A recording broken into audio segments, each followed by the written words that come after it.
It's time for a yap. So we just finished the story for 1.0 Arknights Endfield, and I just want to kind of to go over just my general thoughts on the game thus far. So I'm gonna start with the super important shit. How do I feel about the gameplay? In my opinion, I think the gameplay is better than I thought it was in the first few hours. It kind of grew on me. Maybe it's because I found some combat styles that I liked playing. I do enjoy the electric team a lot. But like it's not super in-depth combat. It falls somewhere between Genshin and Wuthering Waves in complexity, where Genshin is pretty simple. It involves a lot of rotating people on and off the field, right? You don't really do that in Endfield. They kind of just all stay on the field with you. You can swap characters, but I don't think there's a whole lot of teams that make a lot of use of that, outside of maybe if you want to swap when someone gets low health, because the AI is a lot better at dodging than you are. But the combat is still fun because of how combo skills interact. Element applications a little bit unique compared to how it is in something like Genshin as well.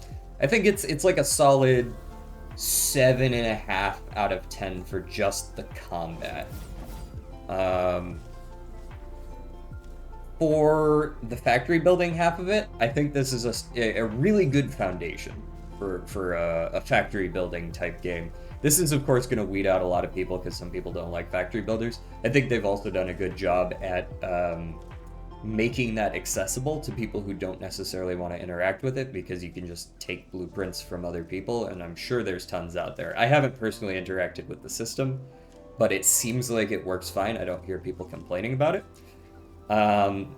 It's not as in-depth as a full factory builder, something like Satisfactory or Factorio, if you've played those sorts of games. People familiar with the genre certainly have, though. It is simpler than that, but you can see that all of the aspects that make a good factory builder are here. Blueprints, power, handling, different ways to make different things. There's a reason to make a lot of different things, because the consumables actually in this game are worth a damn.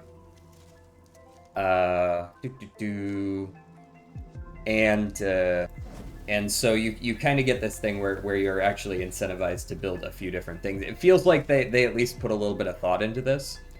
So the next thing I was going to talk about is characters. Yeah, so for the characters, like, holy shit, guys. The characters, man. Like, look at these models, holy shit. Here, I'm just gonna go through a couple of my operators. Just, like, looking at them in the menu is kind of fun, I'm not gonna lie. Like, they're so high quality, the models. The animations are all fluid and unique. They've got a few different idle animations. Like, it's just really high quality. As is always the case with Arknights, I feel like the Arknights IP has always been A+ top-notch shit when it comes to this. I mean, like, come on. Even the dudes. The dudes are very... This guy's, like, that guy's objectively hot, right? Like, come on. Right? Like, 10 out of 10 character design. Holy. There's nothing... I don't even need to say anything else here. Just cut. The story. The story is, it's fine. I don't have strong feelings about the story thus far. I am curious about a lot of different things, having played the first game and having some context as to the origins of Originium.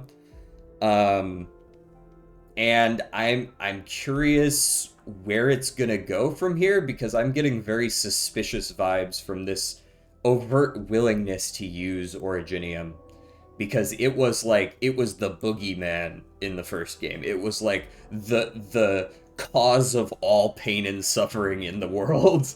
Like, the fact that we're just like, yeah, we're just gonna start using it. Like, the administrator's like, yeah, I use it, Originium arts for everything, and it's fine, right? It's like, is it though? There's clearly something more to it. So I'm curious where the story goes from here, but the story itself has just been okay so far. If somebody said that they skipped the entire story because they just wanted to play the game, I'd be like, yeah, as of right now, that's valid. It's just kind of slow. Like, it's building up. That's always how Arknights has been. They have very slow stories, but that's not to say they aren't good stories, just that you've got to stick with it for a long time to really get the payoff. 7 out of 10 for the story. 10 out of 10 for the characters. Gameplay, 8 out of 10. That's where we're at. The Gacha. I've heard a lot of people complain about the Gacha. I'm trying to figure out why. Because from my perspective, this Gacha is just superior in almost every way to other Gachas. To the standard Gacha model, I should say. Which, if you don't know, this is something that Hoyoverse and now Wuthering Waves games use.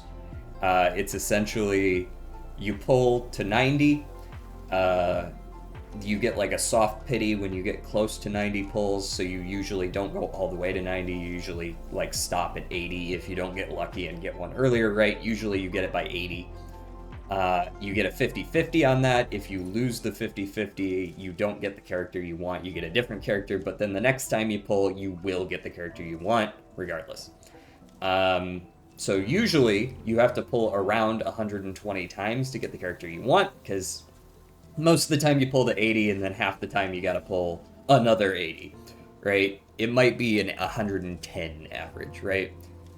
In this game, you're just guaranteed the character if you pull 120 times. Like, there's 50-50s because there is a pity system. It's at 80, so it's a little bit lower, right? You usually get the character in the 65 to 70 range. But you can just pull 120 times and you will get the character, right? There's even if you're on 79, like even if you've only pulled one time, right? If I pull a 6-star as my 119th pull, then on the 120th, I'll still get the character I want. So it's just a different system, and I don't really understand how it's worse. It feels like it's just better to me, personally. But, you know, to each their own. I guess one could argue that it's predatory somehow, but I'm not really seeing how. It just feels like a very solid foundational, you know, like pull 120, get what you want. There's no banner carryover. That's probably the most obvious sign that something could be predatory, right? There's no banner carryover. You have to pull 120 times on that banner.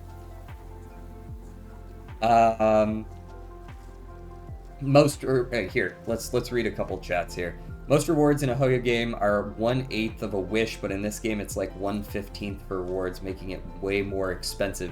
They've already discussed increasing early game rewards. When you talk about rewards, are you talking about rewards for like a chest or something? Because chests are actually very similar. You get 15 for a minimum here, you get 5 in Hoyo games, and a pull is about a third of that. Right, it's 160 there, it's 500 here, so it's pretty much exactly the same ratio as far as chests are concerned.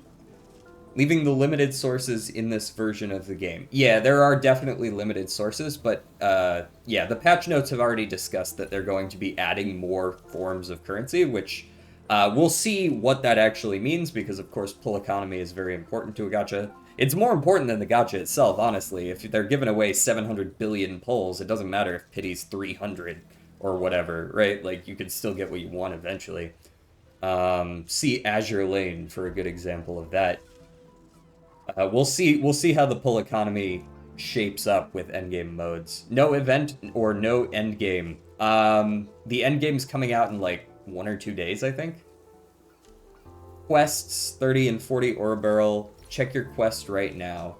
I haven't really been doing the side quests, TBH, but I'm seeing, you know, 15, 25, 150 for that one, 100 for that one, 75 there, 75 there, 60 there, 60 there. 60 there, 75 there, 75 there, 100 there. I'm not really seeing 30 to 40, to be honest. There's one quest in here that's less than two total quests in here that are less than 60. So I'm not sure 30 and 40 is really valid. Maybe these little itty bitty secondary ones. No, even these are giving, there's a couple of 30s and 20s, but even a lot of these are giving 50, 75, 100. So I'm not really sure that's entirely true either.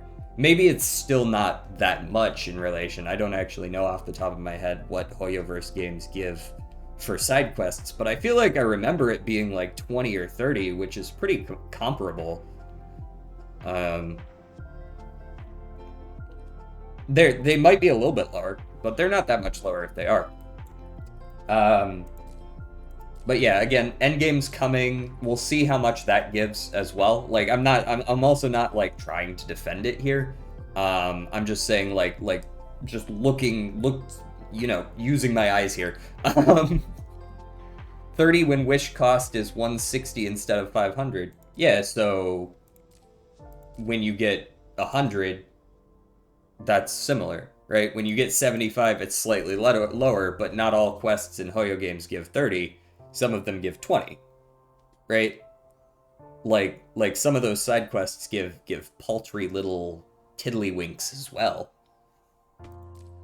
And anyways, I usually don't do a ton of the side quests anyways. I only do that when I'm like really desperate for the tiddlywinks. Because genuinely, this is true of all sorts of gacha games. There's very few gacha games that I've played where I've been like, man, these side quests are great. There's a few in Penacony with Honkai Star Rail specifically that I really enjoyed.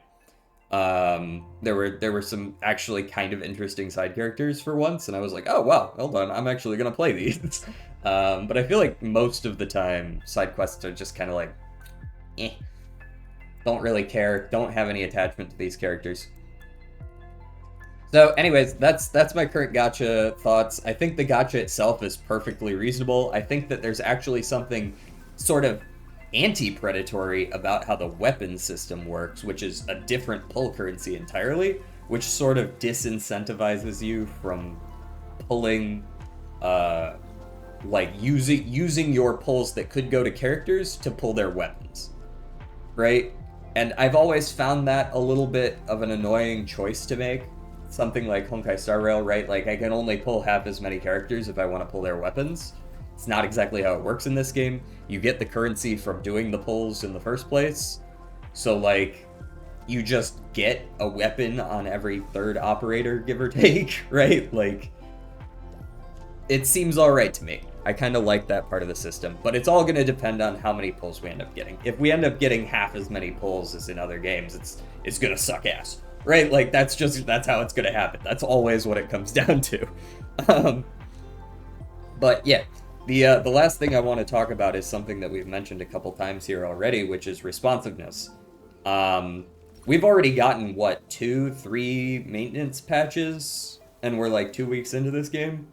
We're already trying to fix tons of bugs. That's bare minimum. That's like baseline shit. That's like, oh great, the company is functioning as intended, but it also feels like they're listening to feedback, just little things that just make the game a little easier that you wouldn't really expect them to change immediately. Like just being able to like fucking look, I can go into AIC mode and you used to only be able to be like this far zoomed in and now you can zoom out further. Like that's such a small thing that like you almost don't even notice it, but the fact that they're allowing you to do that is cool. That's cool. They're thank you, right? Like do that some more. Any other questions from chat regarding systems in this game? Any other complaints you have? Because I might have missed them. I might have missed, maybe I've got my rose-tinted glasses on because I'm peeking this factory system like, ooh, I really want to like this game, but I might have missed something.